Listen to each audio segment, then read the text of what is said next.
பகவான் ஸ்ரீ விஸ்வநாதர் அவருடைய ஸ்ரீமத் விஸ்வோபனிஷதம் பாகம் 2 போதனை எண் 112 மற்றும் 113. போதனா நாள் 24/2/1977 வியாழக்கிழமை. குரு கிருபையுடன் உள்ள ஞானி வியாபாரமோ விவசாயமோ ராஜ்யபாரம் ஏற்று நடத்தவோ சேவகா விருத்தியோ எது வேண்டானாலும் குடும்பையாக இருந்து நடத்தக்கூடும்.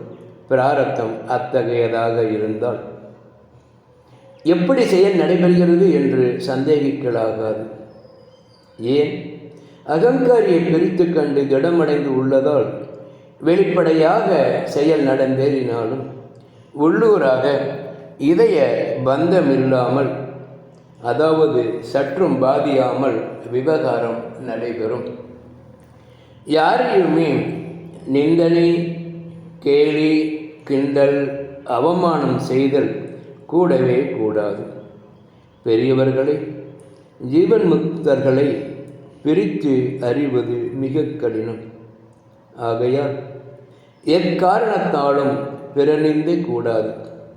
நியரஸ்ட் அகங்காரியை நிந்தனை செய்தல் வேண்டும், சாட்சி திடமாகும் வரை. ஓம் சாந்தி சாந்தி சாந்தி.